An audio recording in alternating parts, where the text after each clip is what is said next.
महिरा बोनरपाला के नाम से जाना जाता है। यह भी माना जाता है कि हनुमान से प्रसन्न होने के बाद देवी काली ने उन्हें अपने द्वारपाल या द्वारपाल होने का आशीर्वाद दिया और इसलिए देवी के मंदिर के प्रवेश द्वार के दोनों ओर भैरव और हनुमान पाए जाते हैं। हनुमान तिब्बती, दक्षिण पश्चिम चीन और खोतानी, पश्चिम चीन, मध्य एशिया और उत्तरी ईरान, रामायण के संस्करणों में एक बौद्ध चमक के साथ दिखाई देते हैं। खोतानी संस्करणों में जातक कथाएं जैसे विषय होते हैं, लेकिन आमतौर पर हनुमान की कहानी और चरित्र में हिंदू ग्रंथों के समान होते हैं। तिब्बती संस्करण अधिक सुशोभित है और जाटका चमक को शामिल करने के प्रयासों के बिना। इसके अलावा तिब्बती संस्करण में हनुमान जैसे राम और सीता के बीच प्रेम पत्र रखने वाले उपन्यास तत्व दिखाई देते हैं। हिंदू संस्करण के अलावा, जिसमें राम सीता को एक संदेश के रूप में उनके साथ शादी की अंगूठी भेजते हैं। इसके अलावा तिब्बती संस्करण में राम ने हनुमान को चिट्ठियों के माध्यम से उनके साथ अधिक बार नहीं होने के लिए कहा, जिसका अर्थ है कि बंदर दूत और योद्धा एक सीखा जा रहा है जो पढ़ और लिख सकता है। जैन धर्म संपादित करें। विमल सूरी द्वारा लिखे गए रामायण के जैन संस्करण पौमचार्य, जिसे पौमा चारू या पद्मचरित के नाम से भी जाना जाता है, में हनुमान का उल्लेख एक दिव्य वानर के रूप में नहीं, बल्कि एक विद्याधरा, एक अलौकिक प्राणी, जैन ब्रह्मांड विज्ञान में मृगमरीचिका के रूप में किया गया है। वह पवन गति, पवन देवता और अंजना सुंदरी के पुत्र हैं। अंजना अपने ससुराल वालों द्वारा निर्वासित होने के बाद एक जंगल की गुफा में हनुमान को जन्म देती है। उसके मामा ने उसे जंगल से बचाया। अपने विमना पर सवार होते हुए अंजना गलती से अपने बच्चे को एक चट्टान पर गिरा देती है। हालांकि चट्टान नदारद होने के बावजूद बच्चा अधूरा रह गया। बच्चे की परवरिश हनुराहा में हुई है। हिंदू ग्रंथ में प्रमुख अंतर हैं। हनुमान जैन ग्रंथों में एक अलौकिक व्यक्ति है। राम एक पवित्र जैन हैं जो कभी किसी को नहीं मारते हैं, और यह लक्ष्मण हैं जो रावण को मारते हैं। हनुमान उनसे मिलने और उनके बारे में जानने के बाद राम के समर्थक बन जाते हैं। रावण द्वारा सीता का अपहरण। वह राम की ओर से लंका जाता है, लेकिन रावण को सीता को छोड़ने के लिए मना नहीं पाता है। अंततः वह रावण के खिलाफ युद्ध में राम के साथ जुड़ जाता है और कई वीर कर्म करता है। बाद में जैन ग्रंथ, जैसे कि उत्तर पुराण 9वीं शताब्दी सी, गुणभद्र और अंजना पवनंजय 12वीं शताब्दी सी, एक ही कहानी बताते हैं। जैन रामायण कथा के कई संस्करणों में हनुमान को समझाने वाले मार्ग हैं, और राम जैन धर्म में पौमा कहलाते हैं। इन संस्करणों में हनुमान अंततः सभी सामाजिक जीवन को त्याग कर जैन सन्यासी बन जाते हैं। सिख धर्म में हिंदू भगवान राम को श्री रामचंद्र के रूप में संदर्भित किया गया है, और एक सिद्ध के रूप में हनुमान की कहानी प्रभावशाली रही है। 1699 में मार्शल सिख खालसा आंदोलन के जन्म के बाद 18वीं और 19वीं शताब्दी के दौरान हनुमान खालसा द्वारा श्रद्धा की प्रेरणा और उद्देश्य थे। कुछ खालसा रेजिमेंट हनुमान छवि के साथ युद्ध के मैदान में लाई गईं। हृदयराम भल्ला द्वारा रचित हनुमान नाटक और कविकान द्वारा दास गुरकथा जैसे सिख ग्रंथ हनुमान के वीर कर्मों का वर्णन करते हैं। लुई फेनज के अनुसार सिख परंपरा में कहा गया है कि गुरु गोविंद सिंह हनुमान नाटक के प्रिय पाठक थे। दक्षिण पूर्व एशियाई ग्रंथ संपादित करें।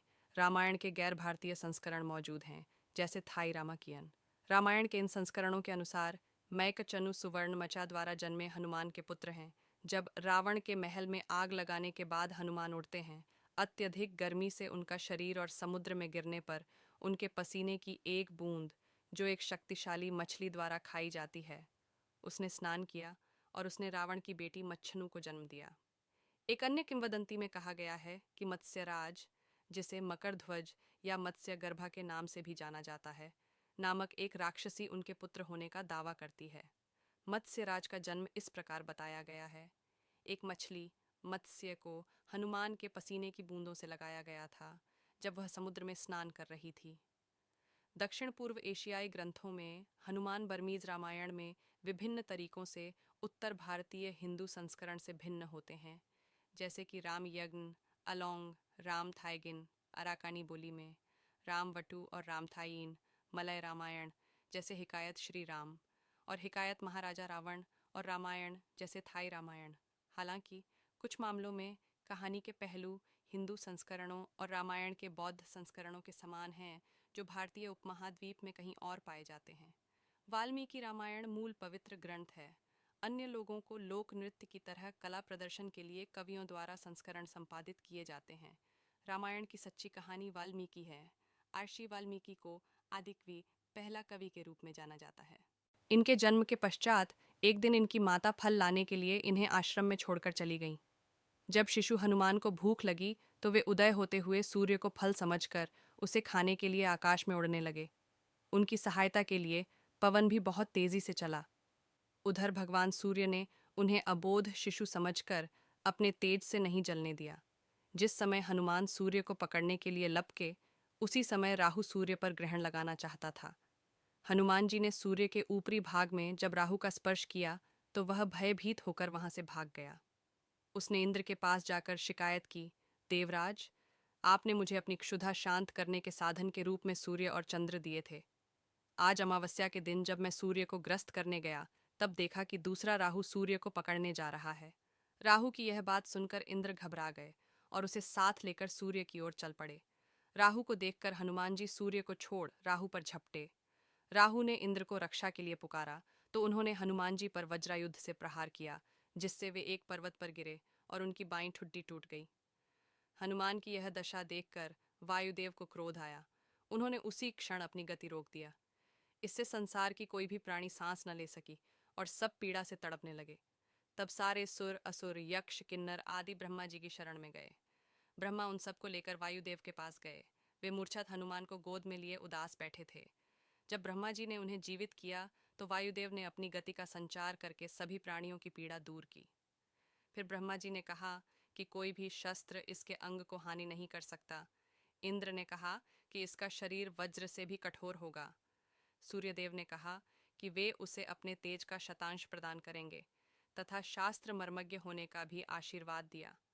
वरुण ने कहा, मेरे पाश और जल से यह बालक सदा सुरक्षित रहेगा। यमदेव ने अवध्य और निरोग रहने का आशीर्वाद दिया। यक्षराज कुबेर, विश्वकर्मा आदि देवों ने भी अमोघ वरदान दिए। इंद्र के वज्र से हनुमान जी की ठुड्डी, संस्कृत में हनु, टूट गई थी, इसलिए उनको हनुमान का नाम दिया गया। इसके अलावा ये अनेक नामों से प्रसिद्ध है, जैसे बजरंग बली, मारुति, अंजनी सुत, पवनपुत्र, संकट मोचन, केसरी नंदन, महावीर, कपीश, शंकर सुवर्ण आदि। नाम त्रेता युग में रामायण के समय भगवान श्री राम की सहायता, राक्षसों का वध तथा अपने भक्तों के संकट हरने पर उनको इन नामों से पुकारा गया। हिंदू महाकाव्य रामायण के अनुसार हनुमान जी को वानर के मुख वाले अत्यंत बलिष्ठ पुरुष के रूप में दिखाया जाता है। इनका शरीर अत्यंत मांसल एवं बलशाली है।